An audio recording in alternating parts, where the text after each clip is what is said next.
President Trump blasting obnoxious, arrogant, obstructionist, do-nothing Democrats, Chuck Schumer and Nancy Pelosi, for skipping the White House in a meeting on funding your government. Now, Schumer and Pelosi, they're refusing to do their jobs by not coming to the negotiating table. They've done nothing, which means they now own the possibility of a government shutdown tonight. Also, North Korea, madman dictator Kim Jong-un continues to endanger the entire world, now with brand new ICBM capability. Are we now on the brink of a serious conflict? President Trump is responding. He's saying the United States will now take care of the situation. North Korea is now precipitating what is a worldwide crisis. At some point, the U.S. and the world will have to stop them. We'll have the details. Plus, all right, why did the New York Times Magazine, they took hundreds and hundreds of pictures, and that's the one they chose of me?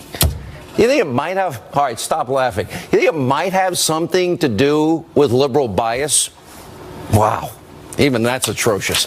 All right, but first, tonight's breaking news opening monologue. Lazy, ineffective, do-nothing Democrats Chuck Schumer and Nancy Pelosi are refusing to even sit down with President Trump and congressional Republicans to negotiate a budget so we can avoid a government shutdown. Now, before heading to Capitol Hill earlier today to meet with Republicans about the tax bill, President Trump tweeted, quote, meeting with Chuck and Nancy today about keeping the government open and working. The problem is they want illegal immigrants flooding into our country unchecked. They're weak on crime and want to substantially raise taxes. I don't see a deal. Then in typical liberal, predictable, crybaby fashion, well, Chuck Schumer, Nancy Pelosi, they threw a temper tantrum. It rivals a 3-year-old. Crocodile tears. Chucky Schumer attacked President Trump during the press conference he held today. Watch this. Mr. President, it's time to stop tweeting and start leading. As long as he remains a destructive force, it would be a waste of everyone's time to continue working with someone who clearly has no interest in coming to an agreement. The president doesn't indicate he's serious. We're not going to sit down just for a photo op. This is serious stuff. Serious stuff, a waste of time to meet with the president to negotiate a stoppage of a government shutdown? Well, then the president, he responded by talking to the press corps in front of 2 empty chairs where Schumer and Pelosi were supposed to be sitting. Look at this. Chuck Schumer and Nancy Pelosi did not show up for our meeting today. I'm not really that surprised. We have a lot of differences. They're weak on crime. They're weak on illegal immigration. Before this meeting and before this missile launch, they've been weak on military in terms of spending. Very hard to get for military. They want it for a lot of other things, but the military is always secondary to them. And the other thing, they want tax increases, and we want major tax decreases. So they decided not to show up. They've been all talk, and they've been no action. And now it's even worse. Now it's not even talk. Can you think of one thing Nancy Pelosi, Chuck Schumer have done to help since Donald Trump was elected? Now, Nancy Pelosi tries to fire back at the president, tweeting out, quote, at real Donald Trump. Well, he now knows that his verbal abuse, you're going to call that verbal abuse, will no longer be tolerated. His empty chair photo op showed he's more interested in stunts than in addressing the needs of the American people. Poor Ryan and McConnell relegated to props. Sad. So Nancy Pelosi is actually saying tonight that President Trump, what he did is a political stunt. What about the fact that she and Schumer, what they pulled today, they wouldn't show up to have a meeting to fund your government? That is the ultimate political stunt. The president's responding by tweeting back after North Korea and their missile launch. It's more important than ever to fund our government and military. Democrats shouldn't hold troop funding hostage for amnesty and illegal immigration. I ran on stopping illegal immigration and won big. They can't threaten a government shutdown to get their demands. Now, what's even more hypocritical is Pelosi and Schumer want everyone to feel sorry for them because President Trump hurt their widow feelings. Now, Pelosi and Schumer forgot all about all the horrible things. We'll remind them tonight that their fellow Democrats and the media have been saying about Donald Trump for 10 months and longer. You may remember this. His motives and his actions are contemptible, and I will fight every day until he is impeached. Impeach 45.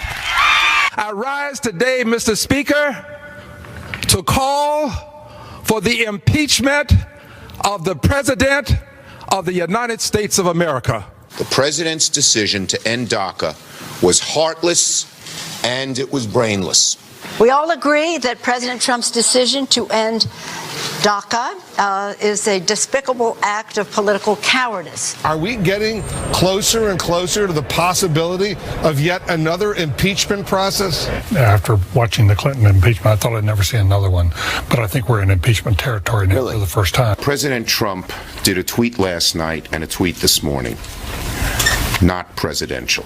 The president's fitness for office is something that is being called into question. I'm very worried about his fitness. Yeah, really? All those are just examples. They're just the tip of the iceberg when it comes to Democrats trashing the president. They do it every day. They've called him every name in the book and then some. And Democrats and their irrational hatred for the president is unlike anything we've ever seen in modern political history. And that's not including the liberal mainstream media that has been trying to destroy President Trump since he launched his campaign. So Chuck Schumer, Nancy Pelosi, they can try and play the victim all they want and act like petulant little children. All they want in this case, but in reality, they're just feigning moral outrage like they always do. Now, when it comes to negotiating a budget, if Democrats want to play games, if you're refusing to even come to the bargaining table, then guess what? You'll own the government shutdown. And from what the president said today, it sounds like he is not going to be backing down to accommodate your ridiculous demands, and he shouldn't back down. Chuck Schumer, Nancy Pelosi, they're going to try and pressure Republicans to go along with every liberal agenda item from DACA on down. The American people don't want it. They want to blackmail President Trump and the Republicans into literally breaking their campaign promises. That would be stupid. Now, Democrats are also going to try and deploy their government shutdown scare tactics like they always do. The GOP, for once, you shouldn't budge an inch. Let them own it. The government, by the way, never really ends up shutting down, despite the threat, the lies Democrats have been telling over the years. Guess what? If they do have a, quote, government shutdown, Social Security checks, they still go out. The post office still delivers mail. Food stamps, well, that's not impacted. The executive branch, they still operate. The judiciary branch, they function. Congress, they pretty much go on like nothing happened. The only people that are directly impacted are non-essential government employees. And guess what they get? They get a furlough, which means they end up getting a paid vacation because historically, Congress has always retroactively paid their salaries and they got all the free time off. Republicans need to show spine and backbone for once, please, and actually start fighting for the president's agenda and for the forgotten men and women in this country, you know, the people that actually voted you into power. And if Chuck Schumer, Nancy Pelosi, they want to go out and cry, they want to suck their thumb in a corner, then so be it. The GOP needs to stop folding under pressure. Start actually keeping your promises. Start leading. Now, the budget is a great place to start, so get to work. Now, also tonight, the U.S. and the world are facing an escalating threat from Rocket Man himself, Kim Jong-un, after his rogue regime now carried out what the Pentagon believes to be a new ICBM test. This missile flew over 600 miles, was in the air for almost 50 minutes. It flew 2,800 miles into space, which is higher than any previous launch from North Korea before landing in the ocean near Japan. Now, Japan's prime minister has ordered an emergency cabinet meeting and says the missile could have landed in his country's exclusive economic zone. South Korea responding by holding a National Security Council meeting and also conducting a precision strike drill by firing their own missile into the ocean as their show of force. And Hawaii tonight, well, they began testing nuclear attack warning sirens. Now, it's the first time that state has done that in nearly 30 years. President Trump also weighed in on what is now a clear and present danger. That is the growing North Korean threat that took place earlier today. Take a look. A missile was launched a little while ago from North Korea. I will only tell you that we will take care of it. We have General Mattis in the room with us, and we've had a long discussion on it. It is a situation that we will handle. And Secretary of Defense General James Mad Dog Mattis addressed the situation as well. Let's watch. A little over 2.5 hours ago, North Korea launched an intercontinental ballistic missile. It went higher frankly, than any previous shot they've taken. It's a research and development effort on their part to continue building ballistic missiles that could threaten everywhere in the world, basically. But the bottom line is it's a continued effort to build a threat, a ballistic missile threat that endangers world peace, regional peace, and certainly the United States. Now with North Korea, we're getting to a point I'd hope we'd never reach. Pyongyang's dangerous nuclear ambitions are now progressing at a very rapid pace. And as you just heard Secretary Mattis say, the missile fired today went higher than any other previous test and now can reach any place in the world. That means a North Korean ICBM could be capable of hitting the continental United States, destroying major American cities like New York and Boston, Los Angeles, Chicago. Tens of millions of American lives now are in danger, not to mention the hundreds of millions that are being threatened in South Korea and Japan. And Kim Jong-un has created a situation that the United States and the world can no longer ignore. And right now, we're getting to the point where force might very well be necessary, because clearly this little crackpot dictator, Kim Jong-un, is not interested in stopping his missile tests. Now, the way I see it, America and the world have only a few options going forward, none of them good, in order to stop North Korea from reaching full nuclear program capability. We either next have to destroy the next North Korean missile test on the launch pad, shoot it out of the air after it's been fired. And if that doesn't stop North Korea, then we could attack and try and destroy the nuclear sites. But that comes with massive risks and huge uncertainties. What if we're not successful? What we now know is not working. The approach that is taken by Democrats, appeasers like Bill Clinton and Barack Obama. They tried to appease North Korea. It has failed miserably, as appeasement always does. And in 1994, the Clinton administration, remember, they tried to bribe Kim Jong-un's father, Kim Jong-il. They gave North Korea $4 billion in energy aid in exchange for a promise that the rogue regime would freeze and eventually end the nuclear weapons program. A lot of good that did. At that time, Clinton went on national TV bragging about how his bribery worked and was such a good deal for it's a good deal for the American people. Remember this. This is a good deal for the United States. North Korea will freeze and then dismantle its nuclear program. South Korea and our other allies will be better protected. The entire world will be safer as we slow the spread of nuclear weapons. South Korea, with support from Japan and other nations, will bear most of the cost of providing North Korea with fuel to make up for the nuclear energy it is losing. And they will pay for an alternative power system for North Korea that will allow them to produce electricity while making it much harder for them to produce nuclear weapons. The United States and international inspectors will carefully monitor North Korea to make sure it keeps its commitments. Only as it does so will North Korea fully join the community of nations. None of what you heard was true. It all turned out it was a terrible deal with North Korea. Your tax dollars at work. Bill Clinton, completely wrong. And it has now led us to where we are tonight. In this situation we now find ourselves in. Democrats and the left, I'll never get it, obsessed with sucking up to murderous, radical dictators and despots. They're more willing to bend over backwards for people like Kim Jong-un and his father, Kim Jong-il. But guess what? History has proven over and over again it never works. We saw what happened with Neville Chamberlain and Adolf Hitler. His appeasement policies, well, that cleared the way for Germany's invasion of Europe. Bill Clinton throwing billions at North Korea led us to where we are today. And if anything happens, the blame will fall right at the feet of Bill Clinton and his stupidity and his ignorance and his belief in a fantasy that despots listen to him. And by the way, this led to the situation and the foundation of where we are today. And the same goes with President Obama's disastrous nuclear deal with Iran. This will come back to bite us. Obama giving Tehran and the mullahs upwards of $150 billion. Obama allowing that rogue regime to keep spinning their nuclear centrifuges and put them on a path towards getting a nuclear weapon. As a result, Obama now owns that terrible decision to appease a country that routinely calls for death to America, wants to wipe Israel off the map. And before we bring in Kellyanne Conway for reaction, two other breaking news stories to tell you about. One, Catherine Herridge is out with an explosive report. Take a look at the headline. Blowback. Clinton campaign planned to fire me over email probe, Obama intel watchdog says. And the former intelligence community inspector general who played a key role in the Clinton email investigation is now saying that Clinton allies literally threatened him, his family, and his staffers. And the Clinton campaign also made it be known that this inspector general would be fired if Hillary, in fact, won in 2016.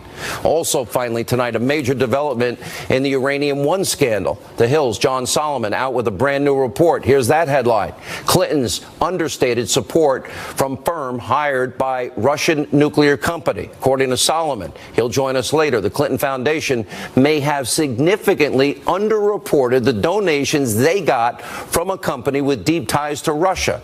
More later. But first, joining us now with reaction, counsel to the president, Kellyanne Conway. If the president of the United States of America invites the opposition party to the White House and wants to avoid a government shutdown, shouldn't they have the decency to show up for that meeting instead of the stunt that Nancy Pelosi and Chuck Schumer showed today?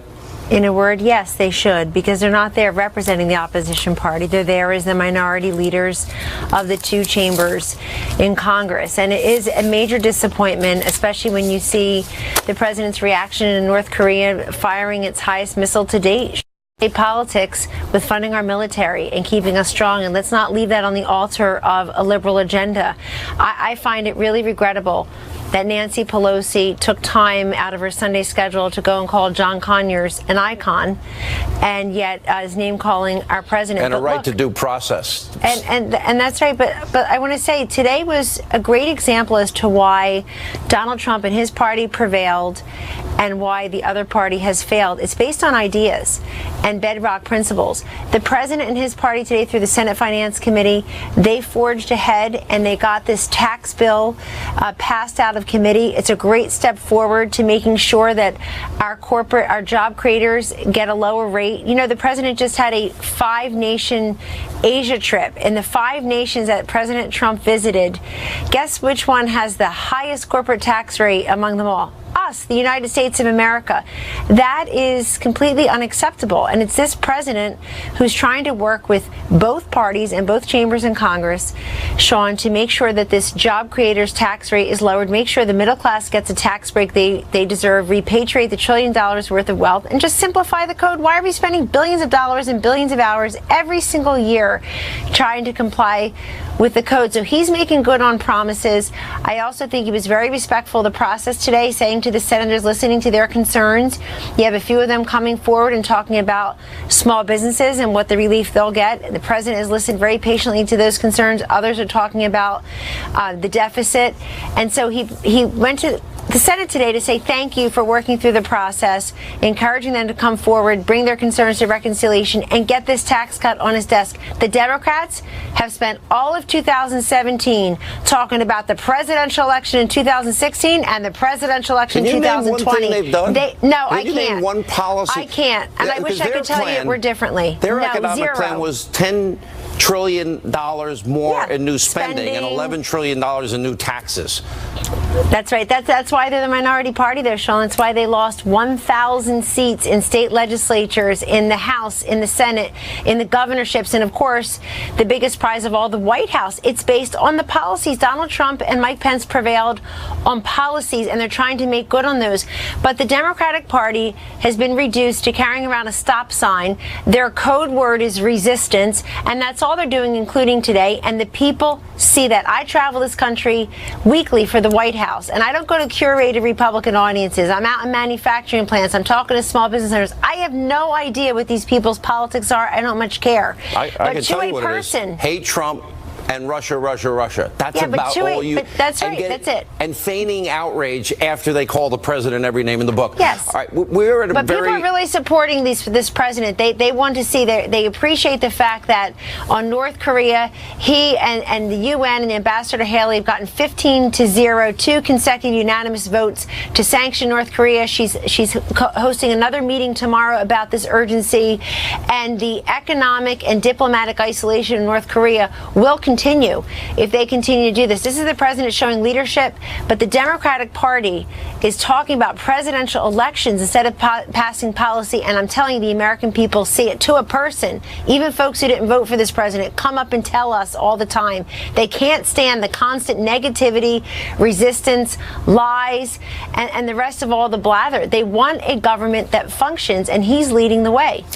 I don't see with North Korea, and again, I would not be privy to whatever new weaponry that our Defense Department and our military have probably designed in recent years, and I assume there are a lot of secrets, and I'm hopeful there are, because on paper, responding to North Korea as they fire missiles over Japan and into Japanese waters, as they threaten Guam and Hawaii, it's going to get to the point where the options are not good. Take it off the pad, take it out of the sky, and we don't know what this madman will do. Then we take out the nuclear sites. You got to worry about nuclear fallout. You got to worry about, do they have a missile site that we don't know about firing into South Korea or Japan or Guam or Hawaii or the continental United States? So I would say, as he now is precipitating us and pushing us to the brink, there's not a lot of good options, and a lot of people will die. Will China play the role they should play? Well, this president certainly has forged an improved relationship with the president of China from the beginning, particularly on the matter of North Korea, trying to work together to contain this. North Korea is everybody's problem, and anybody who doubted that saw that today. This president, in bringing on board and talking to Japan and China and South Korea, and again, our UN, the UN Security Council, voting twice unanimously in an unprecedented fashion to sanction North Korea, shows that the world is responding to Donald Trump's leadership as president and commander-in-chief. Sean, he inherited a big mess with North Korea and in many other places. But if you can show one big distinction between Donald Trump and Hillary Clinton, there were many. All right, last question. question. Everything, all national security, foreign policy, they were different, and his ideas prevailed. He assured us he had a deal, and he used American taxpayer dollars to 23 years bribe ago. Kim Jong-un's father. Are you confident after the meeting today, or more confident, that the Senate, that has really been fairly ineffective, that they'll actually get this tax bill across the finish line? We're confident, we're optimistic, and we certainly hope that Democrats will come aboard too. They may not be votes 49, 50, 51, but hopefully those who are in states that are where people are suffering and the middle class needs a break, that they'll come on board as well. But we're hopeful because we've been listening to those concerns, and we know that those senators know they have an open line to the president and to his economic team to express themselves, talk to the vice president, and they've all promised what Donald Trump has promised, which is tax cuts for their constituents. And Sean, let me make clear, this is not important to Republicans or to the Senate. It's important to the American people. We're here for the job creators, the job seekers, and the job holders. They're supposed to serve them. They're supposed to serve the forgotten men and women in poverty, on food stamps, and out of work. Kellyanne, great to see you. Thank you. Thank you, Sean. All right, on this busy breaking news night, when we come back, an investigative report. The Hill's John Solomon just released yet another major story on the Uranium One scandal. You'll hear it right here first, along with Sarah Carter, and then later, more bad news for Democrats today. Another woman has come forward accusing Congressman Conyers of sexual misconduct. We'll talk about that double standard and Sebastian Gorka and more straight ahead.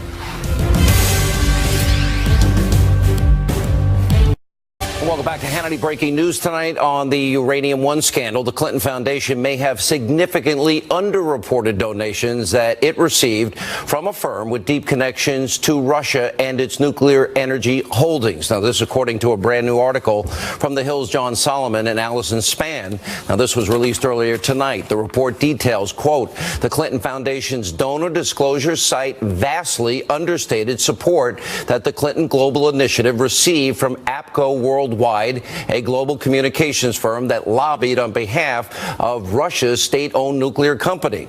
Now, we reached out to APCO for a statement. They gave us the same one that they gave The Hill. The executive chairwoman of APCO said, quote, APCO Worldwide activities involving client work on behalf of 10X and the Clinton Global Initiative were totally separate and unconnected in any way. All activities on these two unconnected activities were appropriate, publicly documented from the outset, and consistent with regulations and the law.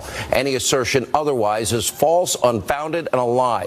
Here with more, The Hill's John Solomon, investigative journalist Sarah Carter is with us. John, let's start with, okay, underreported donations received from a firm with deep connections to Russia and the nuclear energy holdings. Did that happen or not? It definitely happened. APCO acknowledges it gave $1 million in what is known as in-kind pro bono services to the Clinton Global Initiative. The Clinton Global Initiative and the Clinton Foundation only disclosed $50,000 of cash payments that were made by APCO. The other $1 million plus has not been disclosed until we learned about it from our records. We also know that the FBI undercover informant, according to his lawyer, Victoria Tensing, is prepared to tell Congress that the Russians told him they picked APCO specifically because of the Clinton connections, and that they expected APCO's support for the Clinton Foundation to go up. Specifically. They picked APCO specifically, and that they expected APCO's support for the Clinton Foundation to go up after Russia hired them. We're going to wait and see if he actually says that to Congress, but that's what his lawyer's saying. I think it's a fairly significant development. And this is before CFIUS and the board and the 9 separate government agencies, including state and the Attorney General, signed off on it, right? Yeah, now remember, APCO was hired to do another part of lobbying. They weren't working on Uranium One. They were working on helping the Russian government win billions of new uranium contracts in the United States. Uranium One was a separate deal, part of the same strategy, but they were working very differently on something that turned out to be much more valuable. Billions of dollars of new utility contracts in the United States that were authorized by Barack Obama. All right, Sarah, let's go to the money side of this. And you know the FBI informant, and you've discussed some of these things with him. Two things that are important here. One is follow the money. Number two is the timing of the donations. Let's put those two together and couple it with John's new report. Where did all of this money, the $145 million that Peter Schweitzer talk about, come from, and what was the timing based on the activities as it relates to Uranium One, CFIUS, and the Clinton Foundation? Well, we certainly know, Sean, there's been a number of concerns here. I mean, from the $145 million, which came from members of the board that were connected to Uranium One, and if I want to go back just really quick, because the APCO story is very important, they signed that contract in April of 2010. So that was before the CFIUS process went through later that October. So this was very important, and the informant made that very clear to his attorney, and John's 100% right on that. It's something that he's expected to testify to. So let's go back now to the money. Look at the money trail. How did they move this money? Where was the money moved to? How did it get into the Clinton Foundation? This is the reason why a special counsel or a prosecutor, an investigator, needs to look into this. And right now we know that there's 4 different committees on the Hill looking into this. There is the Judiciary Committee, the Oversight Committee, the House Intelligence Committee, and the House Foreign Affairs Committee. So this is a very serious, expansive investigation. It's going to require somebody with the know-how and capability to find it. Follow up then, because the FBI informant knew about Putin's plans to get a foothold in the uranium market. By the way, we need uranium. Allowing someone to control it is beyond stupid. But bribery, kickbacks, extortion, money laundering. Is there evidence of any money laundering? In other words, the people in Canada, the Frank Gusters of the world and others, is there any evidence? Where did they get all these millions to donate to the Clinton Foundation? And is there any chance that money was laundered and funneled to the foundation? I absolutely think that once an investigation gets started, they may find some of that evidence. Now, I don't want to sit here and say definitively that they will. But it's an open question now. But it is an open question now. And so now we're looking at a couple of issues here. We know that money was laundered through banks in Cyprus, particularly Alpha Bank. There was Latvia. There was the Seychelles. There's a lot of evidence out there. And one thing that's very important, Sean, here is that the informant is going to be able to show that he was actually providing evidence to the FBI and the Justice Department long before CFIUS voted on this, showing how much Russia wanted to penetrate the U.S. energy market. And John's absolutely right on one point. In fact, it was way beyond uranium one. It was $6.5 billion or more of U.S. energy. John, I see you shaking your head. Yeah, listen, I think we focus so much on uranium one because that's where this story started in 2015, but it's only one piece of a larger puzzle. And you take a look at what Barack Obama administration, Hillary Clinton's own State Department helped approve and get through. It's a much larger giveaway to the Russian uranium industry. And here's, I think, the most important thing about today. Large parts of the story that Hillary Clinton and her defenders have given the media have now been proven wrong. Let's go through some of them. There was no reason not to reject the Uranium One deal. There was. The FBI had evidence of criminality by the very buyer of Uranium One. All of the donations were disclosed. They weren't all disclosed. There was lots of concern inside the FBI about where the money was coming from, and that we've really not had a full airing about that. And my favorite one, it was repeated on Shep Smith's show just a couple weeks ago on Fox, that no uranium left the United States. Uranium One did export American uranium out of the United States after Russia bought Canada, it. Europe, to Canada, and maybe even Asia? That's right, and that's according to Uranium One. That's not us, that's Uranium One. The three key defense points that have been put out there by the Clinton defenders are now been proven false, not by anonymous stuff, by documents and by true reporting. And I think that that's one of the things that is most important about today's story. One of the key pillars is not true. We all know more about this story than we're telling. And I can only say to our audience that has been following this with you, stay tuned, TikTok. I think you'll both agree with that. Thank you. Great work, both of you. When we come back, Democrats' sexual harassment problems are far from over. We're going to tell you about the latest accusations against Congressman Conyers and the defense by his liberal colleagues. And later, North Korea's ICBM launch earlier today is now a game changer. We have a live update. Ed Henry is in Washington. Sebastian Gorka has reaction. That and much more straight ahead.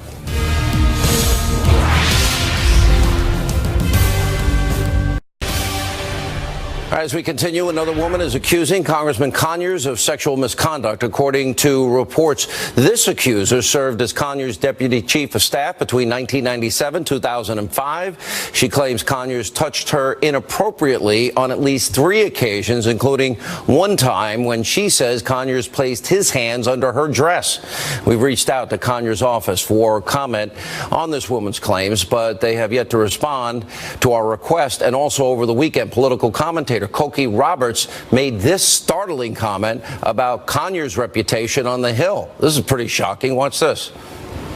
I mean, the culture of Capitol Hill for so many decades was men being bad. We all talked about for years. A little bit at a time. You know, don't get in the elevator with him. You know, and every female in the press corps knew that, right? Don't get in the elevator with him. Now people are saying it out loud. And I think that does make it. That is a change. Here was reaction. Former Obama economic advisor Austin Goolsbee, co-host of the hit show The Five, Kimberly Guilfoyle. All right, Austin. So what are people to do?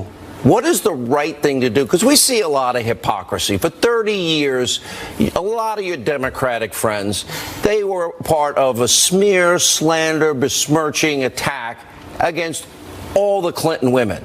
And by the way, it ends up he was a predator. But they did it for 30 years. In the case of politics, some people say, Nancy Pelosi, well, John Conyers now deserves due process. But nobody gave Roy Moore due process when he denied the allegations, serious as they were. What is the right thing to do here? Well, look, this doesn't look too good for Congressman Conyers. I mean, he's already been forced to resign his position on the Judiciary Committee. Not forced, he said voluntarily. Okay, you not believe him? He's resigning from his position, and I think the right thing to do here is to investigate and take these people's story. And if we've got situations where members of Congress are reaching settlements where they're paying people not to tell their stories, and that's at taxpayer expense. I think that's crazy. I think that's crazy. Right? Pay with your money. Absolutely. I think it's just such a miscarriage of justice, and it's a gross misappropriation of taxpayer funds that the hardworking men and women of this country have to pay for the misdeeds, the sexual misconduct, the sexual harassment of members of Congress that then get to continue in office and sweep it under the rug and pretend to serve the people when they're really serving themselves and asking someone else to pay for their sins. I mean, it's totally inappropriate, and I don't know why Nancy Pelosi would go out on a list and still hasn't adjudicated it or determined, in fact, what happened, especially when it's over a long period of time in the past. So that, to me, is a distinction with a difference that should be observed and paid attention to. What about Frank? But it doesn't mean we should ignore. You know, if in Roy Moore's case, he's accused of really felony pedophilia as well as other very serious crimes.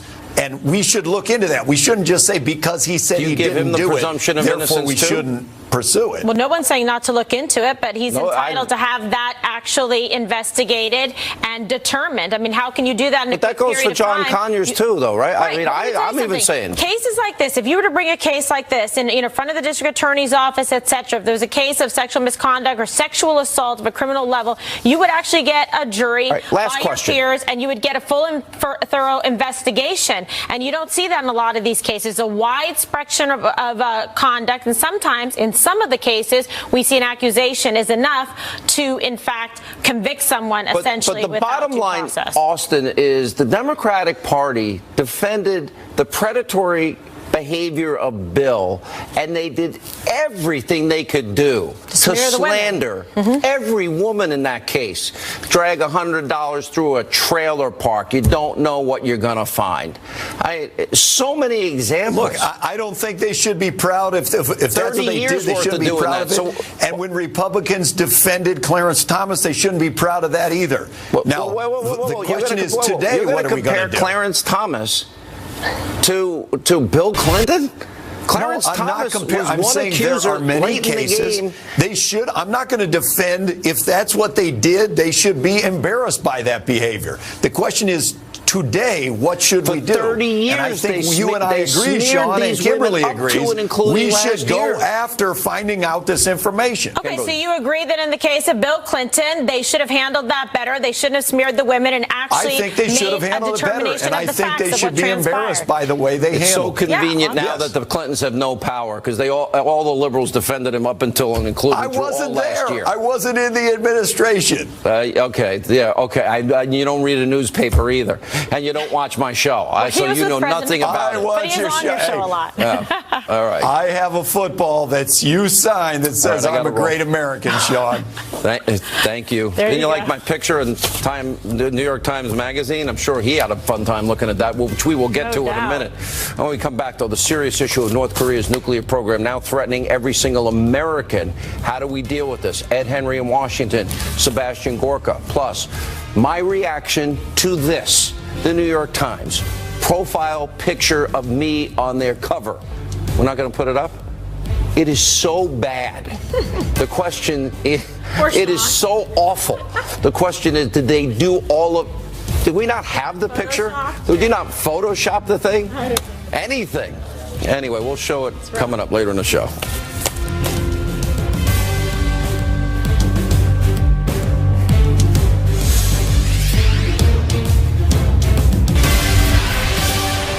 As you probably have heard, and some of you have reported, a missile was launched a little while ago from North Korea. I will only tell you that we will take care of it. We have General Mattis in the room with us, and we've had a long discussion on it. It is a situation that we will handle. But the bottom line is it's a continued effort to build a threat, a ballistic missile threat that endangers world peace, regional peace, and certainly the United States. Thank you, General. And we will take care of that situation. That was the president, Secretary of Defense James Mattis responding to North Korea's launch of yet another ballistic missile earlier today. Here at the very latest in Washington, Ed Henry, 50 minutes, well, Sean, 600 miles President up. Trump has now spoken to the Prime Minister of Japan and the President of South Korea to stay on top of this because, as you noted, missile experts say this is how big it is. This shows North Korea can now launch a missile that puts every single American city in its range. That's because while North Korea had previously fired 2 intercontinental ballistic missiles, this one went higher than the others. Shot off the west coast of North Korea, flew 2,800 miles into space for a total of 50 minutes. That's 10 times higher than the orbit of NASA's space station before falling just 280 miles off the shores of Japan. That led Vice President Mike Pence just a few moments ago in a speech to warn Pyongyang not to test this American president and this American military. The Kim regime in North Korea would do well not to test the resolve of this president or the capabilities of the armed forces of the United States of America. As President Trump said today, we will take care of the situation. All options are on the table, and we will continue to marshal the full resources of the United States to bring economic and diplomatic pressure to bear until North Korea abandons its nuclear and ballistic missile programs once and for all. And just a few moments ago, the president issued a warning to Democratic leaders in Congress that he does not want a government shutdown, tweeting that it is more important than ever that the military be fully funded. Sean? All right, Ed Henry live in Washington tonight. Thank you. Joining us now with a reaction, Fox News national security strategist, former deputy assistant to the president, Sebastian Gorka. We've discussed in detail, not a lot of good options here. It's going to be take it off the pad next time, take it out of the sky as it's launched, and then potentially all hell breaks loose and we'd have to take out all their sites, correct? But great danger, great peril. There is great peril, but in fact it's North Korea that has escalated the peril. And at some point the president will have to take action.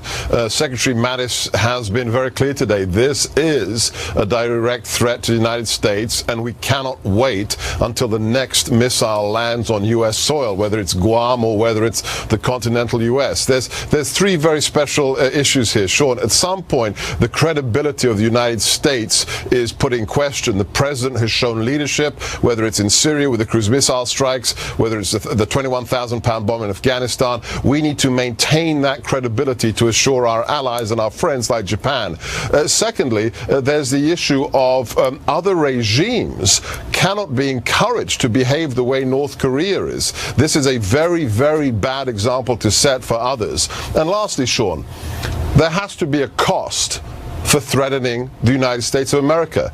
I'm not an interventionist. I know you're not an interventionist, and I know, because I worked for him, the president is not an interventionist. But if you threaten us, if you're a tin pot bully like the regime in North Korea and little Kim, then sooner or later you will pay for your threats. That's where we have reached today, Sean. But I would expect this is not going to be a protracted conflict. This will be massive and overwhelming, a use of force. But there's risks, nuclear fallout. If we hit their nuclear facilities, what is Kim Jong-un's reaction? Does he fire at Japan? Does he fire at Guam or Hawaii or South Korea, obviously, and Seoul? Look, the United States of America is the most powerful nation on God's earth. It's the most powerful nation we have ever seen in American history. By comparison, North Korea may be a nuclear state, but it is Lilliputian. The president has said it. Secretary Mattis has said it. We will destroy you. And we're not talking about the North Korean people. We're talking about the regime. So we can do amazing things if we are pushed to do so. We don't want to. The president told me one day in the Oval Office, just the 2 of us, I do not want to go to war in Korea. But sooner or later, you make threats that are explicit and you must be dealt with. But it will not be nice. It will be the last resort.